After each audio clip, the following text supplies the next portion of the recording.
제가 성경을 볼 때는 큰 이야기 봐야 되고 작은 이야기들을 이제 그 큰 이야기 속에서 읽어야 된다, 그렇게 말씀을 드렸어요. 39장부터 이제 요셉의 이야기가 본격적으로 나오는데 39장에서 41장까지는 하나님이 요셉과 함께 하셔서 요셉이 각 어떤 그룹의 이제 리더 역할을 하는 것을 보게 되죠. 처음에는 보디발 집의 총무가 됩니다. 그 다음에 이제 감옥에 들어가서 이 감옥 전체를 관리하는 책임을 맡게 되죠. 그 다음은 애굽이라고 하는 전체 나라를 이제 통치하는 총리가 되는 이제 그런 발전 과정이 나오고요. 42장부터 47장까지는 무슨 이야기가 나오냐 하면 요셉이 가족들과 만나는 이야기가 세 차례에 걸쳐서 나와요. 근데 처음에는 이제 형들이 곡식을 구하러 가서 요셉을 만나죠. 두 번째는 이제 베냐민까지 데려가는 거예요. 베냐민까지 가서 11명이 가서 이제 형제들이 이제 완결체가 이루어지는 거죠. 그 다음에 마지막은 드디어 야곱이 요셉을 만나러 가는 겁니다. 여러분, 요셉의 이야기는 야곱의 족보 안에 들어있는 겁니다. 요셉의 족보라는 건 없어요. 성경에 이제 톨레도시라고 하는데 한 10개의 톨레도스로 창세기가 구성이 되는데 이 마지막 톨레도시 야곱의 톨레도시인데 야곱의 이야기는 창세기의 거의 절반을 차지하고 있을 정도로 중요해요. 왜냐하면 그 야곱의 이야기는 바로 나의 이야기고 우리 그리스도인들 한 사람 한 사람의 이야기가 전부 야곱의 이야기이기 때문에 야곱은 굉장히 긴 장을 차지하고 있습니다. 그래서 그 요셉의 이야기를 읽을 때 우리가 자꾸 오해하는 게 요셉이 신앙이 좋고 뭐 성실하고 열심히 살아서 하나님의 은총을 받아서 총리가 되고 출세했다, 이렇게 얘기를 풀어버리면 우리가 성경을 굉장히 잘못 보는 거라는 이야기. 물론 그 이야기도 중요해요. 우리가 주일학교 아이들에게 꿈을 주고 뭔가 이 모델을 제시해 줄 때는 필요한데 그것만으로 성경을 이해하면 안 된다. 이것은 하나님의 언약을 이루어 가는데 요셉이 어떤 역할을 했냐는 거예요. 이 야곱과 가족을 구원하는 대속자의 역할을 하고 있다는 것이 참 중요해요. 그래서 야곱과 형제들이 구원을 얻으려면 반드시 누구를 만나야 됩니까? 반드시 요셉을 만나야 돼요. 그 요셉은 예수 그리스도의 예표인 것입니다. 우리가 예수 그리스도를 만나야 구원을 얻듯이 바로 야곱과 그 형제들은 요셉을 만남으로써 그 신앙의 구조가 완결되는 그런 구조로 지금 창세기가 전개되는 겁니다. 오늘 창세기를 읽으면서 여러분이 눈여겨보셔야 될 걸 한 사람이라는 표현이, 한 사람이라는 표현이 계속해서 반복되어 나옵니다. 여러분, 이제 그냥 읽으면 이런 게 잘 안 보여요. 이제 듣고 읽으면 보입니다. 하나님은 인류를 구원하시고 한 사람 아브라함을 택하셨죠. 그리고 그 언약은 한 사람 이삭에게로 이어집니다. 이삭에게는 에서와 야곱이라고 하는 두 아들이 있었지만 하나님의 언약은 한 사람 야곱에게로 이어집니다. 여러분, 이 야곱이라는 뜻이 무슨 뜻이에요? 붙잡는다는 뜻이에요. 움켜쥔다는 뜻이에요. 여러분, 이게 오므라들어갖고 절대 놓을 수 없는 사람이에요. 태어날 때부터 형의 발꿈치를 움켜잡고 나왔죠. 이 경쟁하는 인간의 본성을 그대로 보여주는 것이 바로 야곱의 인생입니다. 야곱은 나의 모습이라 그랬어요. 여러분, 성경에서 나를 가장 잘 보고 싶으면 야곱을 보시면 돼요. 야곱은 평생 라헬을 사랑했어요. 라헬이 죽고 나니까 라헬이 낳은 요셉을 또 붙들고 살아요. 움켜쥐고 삽니다. 요셉을 잃고 나니까 또 누구를 움켜쥐고 살아요? 이제는 그 요셉의 막내였던 라헬이 낳으면서 세상을 떠났던 그 베냐민을 붙잡고 지금 이제 사는 거죠. 여러분, 하나님은 야곱과 그 12아들을 통해서 하나님의 백성 이스라엘을 만들어 가십니다. 그런데 이 야곱은 늘 미완성이에요. 여러분, 이 미완성체예요. 그런데 하나님은 이 야곱을 붙들고 놓아주지 않습니다. 하나님이 야곱이 베냐민을 붙잡는 것처럼 하나님은 야곱을 꽉 붙잡고 계세요. 여러분, 누가 셀까요? 야곱이 베냐민을 붙잡는 게 셀까요? 하나님이 야곱을 붙잡는 게 셀까요? 여러분, 이거 어려워요? 하나님은 선택하신 백성을 절대로 놓지 않으세요. 그리고 그 하나님이 택한 백성을 하나님의 거룩한 백성으로 만들어 가시는 거예요. 천국으로 인도할 때까지. 여러분, 야곱과 형제들은 요셉을 만나야 하는데 형들은 요셉에게 지은 죄가 많아요. 절대로 그냥 만나질 수가 없습니다. 베냐민은요, 이 야곱의 집착 때문에 절대로 요셉에게로 갈 수 없는 상황입니다. 또 야곱은 요셉이 죽은 줄로 알고 있기 때문에 요셉을 만날 수가 없죠. 이것이 현실이에요. 자, 이런 상황에서 오늘 42장 1절로 넘어갑니다. 이때 가나안 땅에 기근이 들었다 그랬습니다. 여러분, 곡간에 쌀이 뚝뚝뚝뚝 떨어져 가면 여러분, 이 굶주리는 소리가 더 크게 들리죠. 우리가 조용해지면 시계 초침 소리가 크게 들리잖아요. 그런 것처럼 곡간에 곡식이 떨어지기 시작하면 굶주림이 더 커집니다. 이 가나안 땅에 기근이 들었다. 이건 애굽 땅에 기근이 들었다는 거하고 또 다른 스토리예요.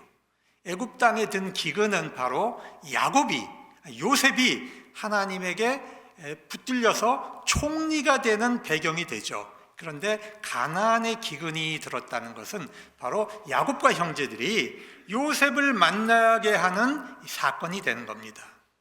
여러분, 지난주에 제가 기근의 신학이라고 하는 것을 말씀을 드렸어요. 누구에게나 기근이 와요.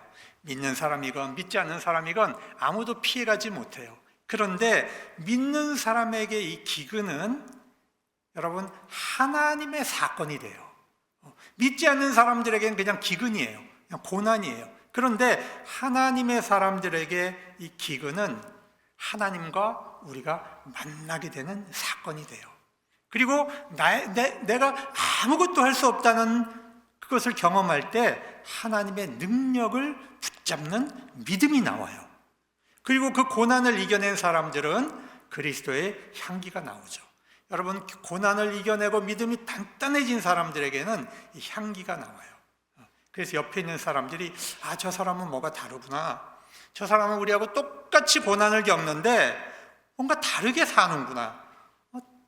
그리고 저 사람에게는 범접할 수 없는 거룩함이 있구나 하는 것을 우리가 만들어져 가는 거거든요. 그런데 오늘 성경을 보면 자식이 다 굶게 생겼는데 여러분, 이 야곱의 자식들도 이제 다 성인이거든요. 다 자식들을 낳아서 이제 키우고 있는 입장이에요.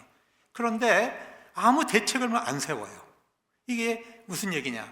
정상적 가정이 아니란 얘기입니다. 정상적 가정이 아니라는 뜻입니다.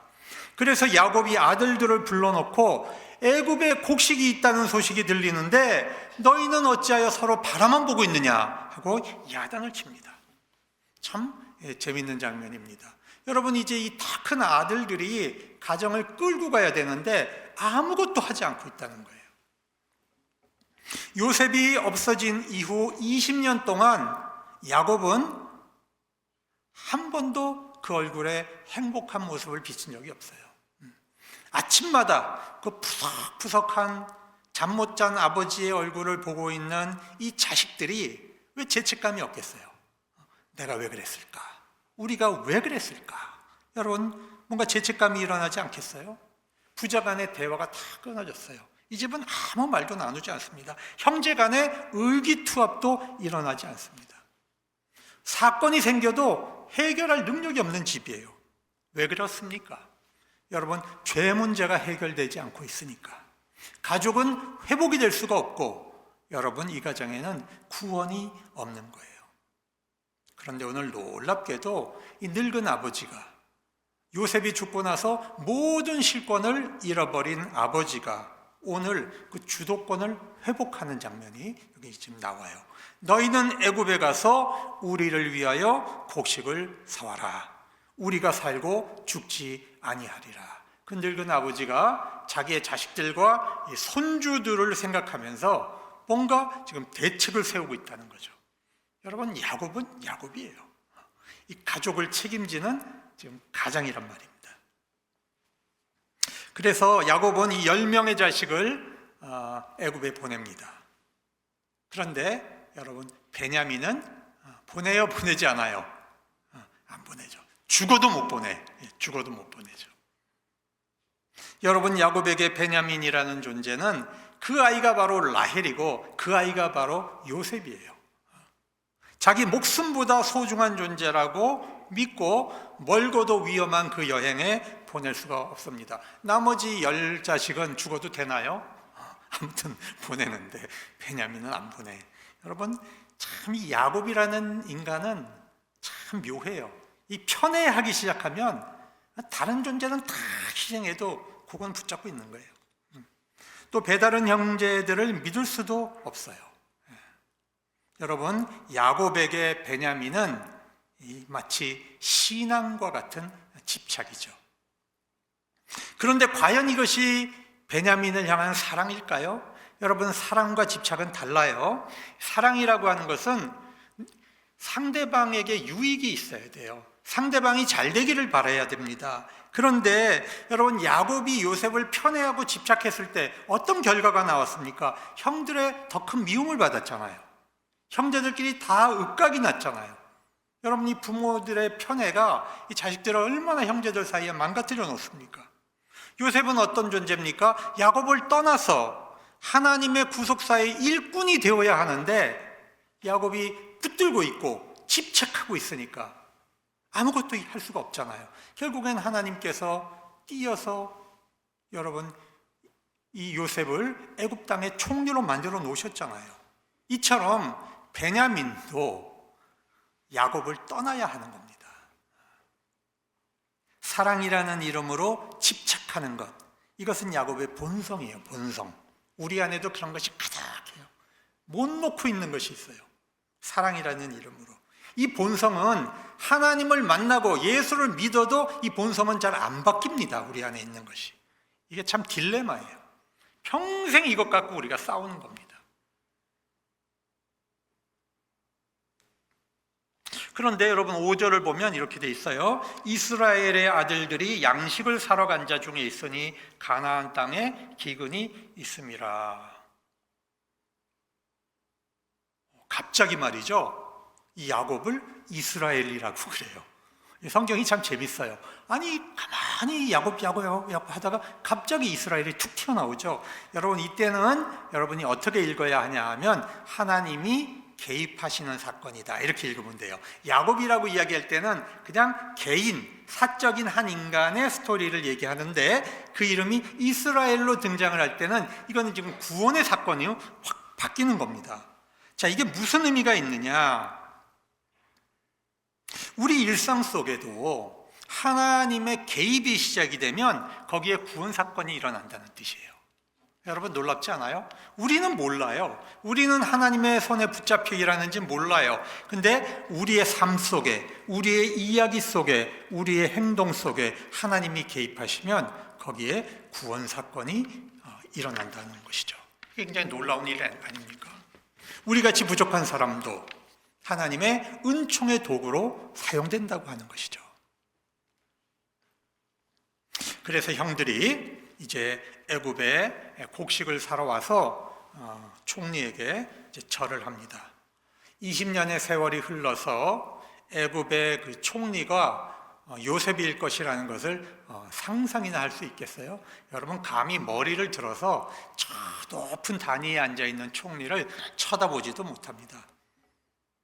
근데 여러분, 요셉은 그들이 형이라는 것을 단숨에 알아보죠. 어떻게 잊을 수가 있겠습니까? 여러분, 이 장면을 볼 때 요셉은 무엇을 느꼈을까요? 언젠가 어디선가 본 것 같은 그 데자뷰가 확 올라왔을 거예요. 그렇죠? 그것은 요셉이 어렸을 때 꾸었던 첫 번째 꿈. 그 꿈이 지금 자기 눈앞에 실현되고 있는 거죠. 여러분, 요셉은 전율이 흐르면서 정말 그 안에 다양한 감정이 떠올랐을 겁니다. 영적으로 보면 하나님께서 나에게 주신 꿈의 의미가 이것이었구나, 그 찰나의 순간에 깨닫게 되는 거죠.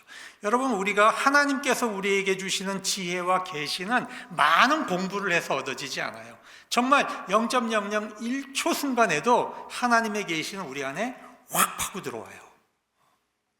하나님께서 우리 가족을 구원하시려고 나를 이곳으로 보내셔서 총리가 되게 하셨구나. 그 꿈이 바로 이것이었구나. 한순간에 깨달아지는 겁니다. 여러분, 그리고 인간적으로는 어떤 감정이 들었을까요? 육신의 정이 확 복받쳐 올라왔을 거예요.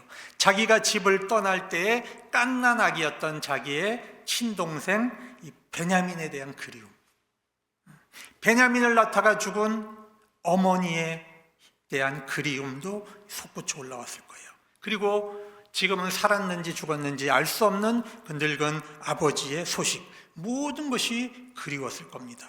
그런데 요셉은 그 모든 육신의 정을 다 지금 억눌러요. 억누르고 자신의 신분을 철저하게 숨깁니다. 7절에 보면 이렇게 말합니다. 요셉이 보고 형들인 줄 아나 모르는 체하고 엄한 소리로 그들에게 말하여. 여러분, 여기 이제 엄한 소리라는 말이 나오죠. 요셉은 엄하게 말해요. 너무나 엄하게 말했기 때문에 이것이 형들의 뇌리 속에 공포감으로 확 사로잡혀요. 그래서 성경을 보면 가나안 땅으로 아버지에게 돌아간 이후에도 아버지에게 뭐라고 하냐면 그 땅의 주인이 우리에게 엄하게 말했습니다. 이 요셉이 얼마나 엄하게 했는지 그 공포가 지금 확 새겨진 겁니다. 왜 엄하게 했을까? 형들이 그렇게 미웠을까? 내가 살려달라고 발버둥 치고 애걸할 때에 나를 구덩이에 집어넣은 그 형들이 그렇게 미워서 그랬을까?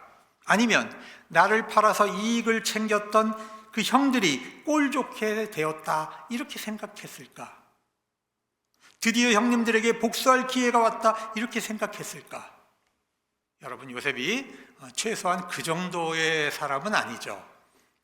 3년간 감옥에 있을 때 바로 왕의 부름을 받아서 총리가 됐을 때 여러분, 요셉은 어떤 사람이었어요? 지난주에 우리가 배웠죠? 성령에 감동된 사람이었다. 여러분, 성령에 감동된 사람은 자기의 사적인 목소리를 하지 않습니다. 그래서 이미 그 요셉은 인간적 분노를 다 극복한 사람이에요. 형들이 미워서 엄격하게 말한 게 아닙니다. 자, 9절에 보니까 요셉이 그들에 대하여 꿈을 생각하고 이렇게 말하죠. 자, 이 꿈을 다시 한번 생각했어요. 꿈속에서는 11개의 곡식단이 야곱의 곡식단을 향해서 절을 합니다. 근데 지금 현실은 어떻습니까? 몇 명이 절을 하죠? 형님 10명이 절을 합니다. 여러분, 그러면 이 꿈이 완성된 꿈이에요? 아직 미완성이에요? 어려워요? 왜 이렇게 어렵지? 미완성이죠. 여기는 베냐민이 없어요, 지금. 그죠? 베냐민이 없어요. 하나님의 뜻은 뭐예요? 베냐민을 애굽으로 지금 불러 오시는 거예요.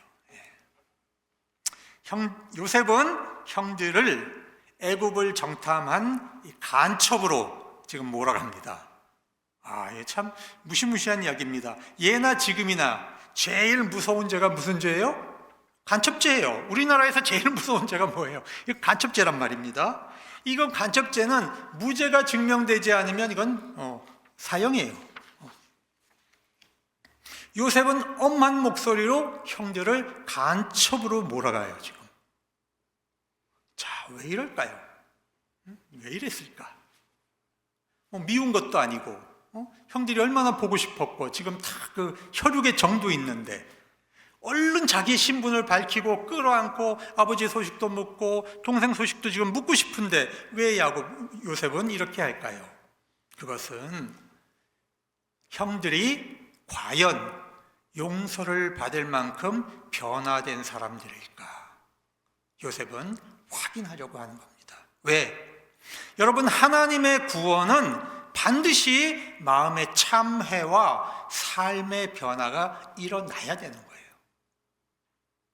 그렇지 않으면 하나님의 은혜는 값싼 은혜가 돼버리고 마는 겁니다. 하나님의 그 은총은 싸구려가 되고 마는 거예요. 반드시 값비싼 회개가 있고 값비싼 참회가 있어야 하나님의 은총은 빛이 나는 거죠. 여러분, 예수 그리스도께서 우리를 구원하실 때 어떤 일들이 일어났습니까? 하나님이 사람이 되셔서 그 희생과 형편의 모습을 보여주시는 사건이 있었습니다. 예수께서 십자가에 몸을 찢어 물과 피를 다 쏟았고 모욕과 저주를 다 자기 몸으로 받아들이셨어요. 급기야는 하나님과 십자가에서 단절되는 영적인 고통까지 예수님이 다 받아내시잖아요. 아버지여 아버지여 어찌하여 나를 버리십니까? 하나님과의 그 영적인 숨결 교제까지 단절됩니다. 하나님은 가장 큰 희생으로 아들의 핏값으로 우리의 구원을 완성하신 거예요. 우리는 그 어떤 공로와 노력으로 이 구원을 살 수가 없습니다. 그래서 하나님은 믿음으로 그 구원을 받아들이도록 하는 은총의 길을 우리에게 열어주신 거예요. 왜? 그 외에는 어떤 것도 우리에게 구원이 성립되지 않기 때문이에요. 그래서 우리의 구원은 이 싸구려 구원이 아닌 거예요. 그런데 오늘날 한국교회가 이처럼 비참하게 타락한 것은 여러분 회개 없이 교인이 되는 거예요. 회개 없이. 삶의 변화 없이 구원받았다고 말하는 거예요. 그래서 예수 그리스도의 귀한 은혜를 이 싸구려로 만들고 있기 때문에 한국교회가 이렇게 지금 비참하게 취급당하는 거예요. 그 결과 교인들이 은혜와 복음을 몰라서 이 엉뚱한 집회 정치 도구로 막 불려다니고 있어요. 이리저리 끌려다니고 일부 목사들은 복음을 말하지 않고 강단에서 정치 선동을 하고 있어요. 여러분, 이 일이 지금 한국에서만 벌어진 게 아니에요. 1950년대 미국에서도 이미 있었는데 그런 교회들은 역사에서 한 세대를 못 가고 다 소멸했어요. 여러분, 하나님이 그런 교회를 이어가도록 두시지 않아요. 여러분, 복음이 사라진 교회, 은혜가 사라진 교회. 요셉은 죽음의 구덩이와 감옥에서 은혜의 하나님을 만났어요. 그래서 그 형들도 하나님 앞에 서서 자신의 죄를 참회해야 참된 구원을 얻을 수 있기 때문에 요셉은 자기의 육정을 억누르고 엄하게 이렇게 형들을 구덩이로 몰아넣은 거예요. 간첩죄라는 구덩이로 몰아넣은 겁니다. 곡식을 사러 온 형들이 간첩죄로 몰리면서 하늘이 깜깜했습니다. 그래서 자신들을 변호하게 되죠. 이렇게 말합니다. 당신의 종들은 다 한 사람의 아들로 신분이 확실한 사람입니다. 여기서 이 한 사람이라는 표현이 또 등장하죠. 형들은 자신들을 당신의 종이라고 스스로 낮춥니다. 여러분, 죄를 깨달으려면 겸손해져야죠. 그런데 요셉은 그것을 받아들이지 않고 다시 한번 몰아붙여요. 아니다. 너희는 이 땅을 염탐하러 온 정탐꾼이다. 12절에 다시 한번 간첩으로 몰아붙입니다. 그러자 형들은 자신들의 가족사에 대해서 털어놓기 시작하죠. 왜? 변호를 하다 보니까 가족에 대해서 자꾸 얘기를 하게 되는 겁니다. 이 과정에서 오랫동안 묻어두었던 자기의 양심, 마치 20년 전에 저지르고 없어져 버린 것 같은 자기의 양심과 이 저질렀던 죄악들이 다시금 기억나기 시작하는 겁니다. 13절 제가 한번 읽어볼게요. 그들이 이르되 당신의 종 무리들은 12형제로서 가나안 땅 한 사람의 아들들이라. 막내 아들은 오늘 아버지와 함께 있고 또 하나는 없어졌느니라. 또 하나는 어떻게 됐다고요? 없어졌다고. 한 사람의 아들이라는 것도 진실이에요. 12형제라는 것도 진실이고 또 막내가 아버지와 함께 있다는 것도 진실이에요. 근데 또 한 형제가 없어졌다. 여러분, 이건 반은 진실이고 반은 거짓이에요. 왜? 거기에는 자신들의 죄가 묻어 있어요. 우리의 말이 그래요. 우리의 말은 항상 이렇게 정확하지 않죠. 어중간하죠. 왜? 우리가 죄인일 때 정직하게 얘기 못하잖아요. 요셉은 그 형들의 말을 듣고 묘하게도 아버지에 대해서는 질문하지 않아요. 아마 아버지를 잊지는 않았겠지만 아버지에 대한 정보다도 자기 동생에 대한 정이 더 애틋했던 것 같습니다. 뭐라고 말을 하냐면 너희는 이같이 하여 너희의 진실을 증명해라. 바로의 생명으로 맹세하노니 너희 막내 아우가 여기 오지 아니하면 너희가 여기서 나가지 못하리라.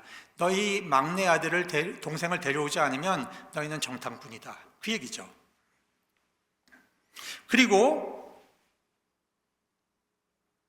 여러분, 여기서 인간적으로 보면 요셉은 자기 동생에 대한 그리움과 사랑을 강하게 표현하고 있죠. 그러나 우리가 영적인 차원으로도 한번 볼 필요가 있어요. 야곱이 베냐민을 포기해야만 이 구속사가 성립이 돼요. 근데 지금 야곱은 절대로 베냐민을 포기하지 않습니다. 그래서 이 베냐민을 데려오도록 하는 이 하나님의 영적인 섭리가 지금 여기에 또 담겨 있는 겁니다. 자, 16절에 보면 너희 중 하나를 보내어 너희 아우를 데려오게 하고 너희는 갇혀 있으라. 내가 너희의 말을 시험하여 너희 중에 진실이 있는지 보리라. 바로의 생명으로 맹세하노니 그렇지 아니하면 너희는 과연 정탐꾼이라. 엄하죠. 아주 뭐 무시무시합니다. 그냥 계속 간첩이라고 지금 몰아대고 있는 거예요. 하나가 가서 아홉은 여기 잡혀 있고 하나가 가서 베냐민을 데려오라는 겁니다. 야곱은 3년간 감옥에 있어 봤어요. 거기서 절망을 맛봤어요. 그리고 인간은 의지할 존재가 아니라는 것도 철저하게 깨달았어요. 자기가 믿었던 술 맡은 관원이 자기를 완전히 잊어버렸어요. 하나님을 의지하는 것을 거기서 배웠죠. 여러분, 어거스틴이 그런 말을 합니다. 하나님의 은총은 죄인에게는 형벌로 나타난다 그랬어요. 회개하지 않은 죄인들에게는 하나님의 채찍질이 은총이라는 거예요. 그런데 회개하기 전까지는 그것을 깨닫지 못해요. 여러분, 하나님 앞에 철저하게 회개가 있고 난 다음에는 그것이 나에게 하나님의 사랑이었구나 하는 것을 우리가 깨닫는 날이 와요. 형들은 감옥에 들어갑니다. 요셉은 3일간 가둬두었다고 했는데 사실 형들은 며칠 동안 잡혀 있을지 지금 모르는 상황이죠. 곡식을 구하러 왔다가 날벼락을 맞았어요. 베냐민이 오기 전에는 절대로 나갈 수가 없는데 과연 우리 아버지 야곱이 베냐민을 내줄 것인가? 그 양반이 어떤 인간인데 이 베냐민을 내주겠는가? 자기들이 다 죽어나가도 아버지는 베냐민을 놓지 않을 거라는 걸 알아요. 어쩌면 이 형제들은 처자식을 보지 못하고 여기서 죽을 수도 있겠구나 절망을 체험합니다. 여러분, 모든 것을 내려놓고 나면 사람은 진실해져요. 진실해지면 하나님 앞에서 자기를 발견합니다. 그때 여러분, 우리 안에 담겨있던 죄악도 여러분, 진실해지면, 우리가 투명해지면 우리 안에 숨겨진 죄악이 다 드러나요. 여러분, 그것을 우리가 하나하나 하나님 앞에 고백하고 용서받는 그런 체험들이 우리 삶 속에 일어나야 돼요. 그래야 그게 너무너무 싫어서, 그 죄가 너무너무 싫어서 다시 반복하기 참 어려워져요. 우리가 그런 과정을 겪지 않으면 우리의 죄는 우리의 습관이 되거든요. 여러분, 습관의 폭력이라고 하는 게 있어요. 벗어날 수가 없어요. 하나님은 요셉을 통해 야곱과 형제들을 구원하십니다. 단순히 먹거리를, 곡식을 공급하는 것이 아니고 요셉을 통해서 하나님을 만나고 다시 체험하게 하시는 거예요. 형들은 참회의 기회를 얻었고 야곱은 베냐민을 놓고 하나님을 다시 붙잡는 그 기회를 얻게 되는 것입니다. 자, 3일 후에 요셉은 형제들을 감옥에서 끌어냈습니다. 그리고 이렇게 말해요. 나는 하나님을 경외하는 사람이다. 너희는 이렇게 해서 생명을 구하라. 여러분, 이 우상 숭배의 땅에서, 감옥에서 죽을 뻔한 형제들이 하나님을 경외하는 자, 애굽의 총리가 하나님을 경외하는 자라는 말을 들었을 때 어땠을까요? 그 마음이. 여러분, 소망이 생기지 않겠어요? 이야, 저 양반이 예수 믿는 사람이었어? 저 사람이 하나님을 믿는 사람이었어? 저렇게 엄한 사람이. 큰 소망과 위로가 된 거예요. 절망하여 낙심하지 않게 하기 위해서 요셉은 형들에게 이렇게 희망을 주는 것입니다. 자, 19절에서 20절을 보니까 한 사람만 옥에 갇히고 나머지는 막내 아우를 데려와라.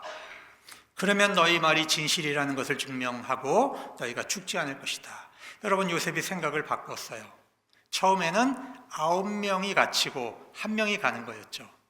이제 1명만 갇히고 9명이 가라는 겁니다. 왜?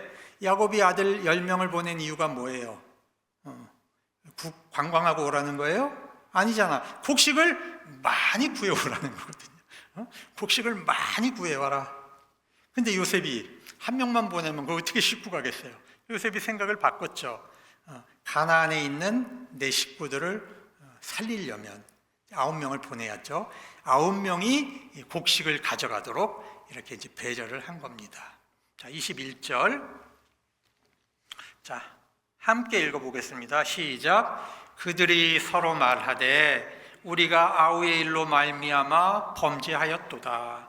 그가 우리에게 애걸할 때 그 마음의 괴로움을 보고도 듣지 아니하였으므로 이 괴로움이 우리에게 임하도다. 22절 시작.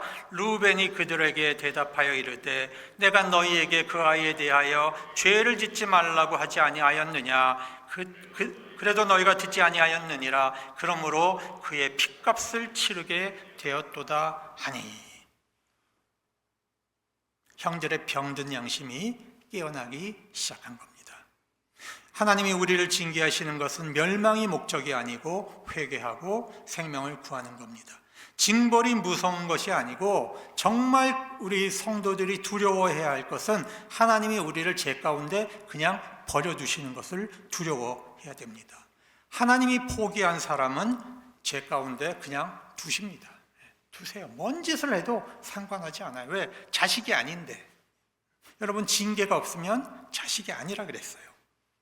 자신은 죄를 지어도 잘 나간다고 생각하겠지요. 그러나 이 깨닫지 못하는 죄인의 영혼이 가장 불쌍한 영혼입니다. 여러분, 성도는 죄로 인해 징계받을 때 그것이 역설적으로 은총입니다. 자, 르우벤이 뭐라고 말합니까? 내가 그 아이에 대하여 죄 짓지 말자고 했다. 그의 핏값을 치르게 됐다. 이렇게 말합니다. 이렇게 말하는 이유가 있어요. 창세기 37장에 가보면 형제들이 요셉을 죽이려고 해요. 그때 르우벤은 아버지에 대한 길티가 있어요. 아버지의 침상을 더럽혔죠. 아버지의 서모 빌하와 아버지의 침상을 더럽힌 그 르우벤은 아버지로부터 인정을 못 받아요. 그래서 어떻게 하든지 아버지에게 그 관계를 회복하고 싶어 해요. 그래서 요셉을 살리려고 합니다. 근데 살릴 길이 없으니까 구덩이에 넣어놓자. 죽이지 말고. 몰래 이 구덩이에서 요셉을 탈출시킬 생각이 있었던 겁니다. 그런데 잠시 자리를 비운 사이에 유다가 뭐라 그러냐면 요셉을 죽이지 말고 팔자. 이렇게 해서 요셉도 사실은 유다도 요셉을 살리고 싶었던 거예요. 그래서 팔자고 한 겁니다. 그래서 요셉의 옷을 찢고 순념서에 피를 묻혀서 이거를 이제 팔아버린 건데 그 사실을 르우벤도 몰랐어요. 르우벤도 몰랐고 지금 아버지 야곱도 모르고 있는 겁니다. 오랜 세월이 지났는데 지금까지도 형제들이 그 범죄를 숨기고 있는 거예요. 여러분, 얼마나 무서운 일입니까? 형제들 사이에. 자기 9명이 똘똘 뭉쳐가지고 지금 르우벤은 그 사실을 지금 모르고 있는 거예요. 요셉이 살아있다는 사실을. 근데 요셉은 이 형제들이 아파하고 참회하는 모습을 보면서 뉘우치는 모습을 보게 되죠. 요셉은 통역을 세워가지고 형들하고 얘기를 했기 때문에 형들은 자기들의 이야기를, 히브리 이야기를 요셉이 못 알아듣는다고 생각을 해요. 그리고 지금 대화를 했습니다. 요셉이 이 사실을 보고 너무 마음이 아프고 형제들이 불쌍하게 여겨져서 다른 방으로 가서 한참을 울어요. 한참을. 여러분, 그걸 요셉 애굽 사람이 봐도 안 되잖아요, 지금. 그죠? 형들이 봐도 안 되잖아요. 그러니까 그 장소를 피해서 한참을 웁니다. 그리고 눈물을 다 닦고 다시 이제 근엄한 모습으로 돌아옵니다. 여러분, 이것이 사랑하는 사람의 마음이죠. 겉으로는 무서운 심판자이지만 그 내면은 사랑으로 아파하는 것, 그것이 바로 우리 주님의 마음이라는 사실, 여러분 우리가 깨달을 수 있기 바랍니다. 요셉은 형제들이 보는 중에 시므온을 결박했어요. 저는 이자만 안 풀렸어요. 왜 시므온일까? 근데 이제 분명한 답은 찾을 수가 없는데 여러 이제 성서학자들의 의견을 종합해 보면 첫 번째 견해는 시므온은 형제들 중에 가장 잔인한 사람이에요. 그 세겜 사람들을 사륙할 때 이 시므온이 가장 앞장을 서요. 그래서 요셉을 죽이려고 할 때도 아마 이 시므온이 가장 앞장섰을 거예요. 그래서 제가 생각할 때는 이 시므온을 잡아두는 것이 형들이 고향에 갔다가 다시 돌아올 때 가장 갈등을 줄일 수 있는 그런 요소가 됐을 것이다, 이렇게 이제 생각을 할 수 있고요. 더 중요한 것은 이 시므온은 레아의 두 번째 아들이죠. 첫째가 장남 르우벤이고 둘째가 시므온입니다. 그런데 지금 라헬의 첫째는 요셉이고 라헬의 둘째가 베냐민이잖아요. 그러니까 둘째 베냐민을 데려오기 위해 레아의 둘째 아들 시므온이 담보가 되는 거죠. 여러분, 이 성경 전체를 통해서 우리가 한 사람이라는 표현이 참 많이 표현이 되죠. 여러분, 한 사람은 항상 대속적인 역할을 하는 거예요. 담보가 되는 겁니다. 이웃을 위하여, 형제를 위하여 담보가 있어야, 항상 대속자가 있어야 우리에게는 구원이 이루어집니다. 요셉은 형제들의 자루에 곡식을 채우고 그들이 지불한 돈을 다 도로 집어넣고 길에서 먹을 양식도 챙겨서 가나안 땅으로 떠나 보냅니다. 여러분, 제가 질문 하나 드릴게요. 그래서 야곱이 베냐민을 내놓아요, 안 내놓아요? 내놓을까요, 안 내놓을까요? 안 내놓습니다. 야곱과 형제들은 요셉을 만나야 구원을 얻게 됩니다. 구원으로 가는 길은 철저한 참회가 필요합니다. 요셉의 형들은 감옥에서 그 병든 양심이 깨어나고 하나님 앞에 참회를 하죠. 이것을 본 요셉의 마음은 사랑과 연민으로 녹아내렸습니다. 혹시 우리가 하나님 앞에서 병든 양심을 숨기고 살고 있지 않은지, 오늘 이 말씀을 통하여 우리가 자신을 돌아볼 수 있어야 할 것입니다. 우리가 고난을 만날 때 여러분, 절대 그리스도인들은 절망하면 안 됩니다. 그 고난이 바로 우리와 하나님을 더 깊게 연결해 주는 그런 기회가 되는 것입니다. 야곱은 여전히 베냐민을 포기할 생각이 1도 없습니다. 자, 다음 주에 이어서 이 부분을 공부해 가도록 하겠습니다.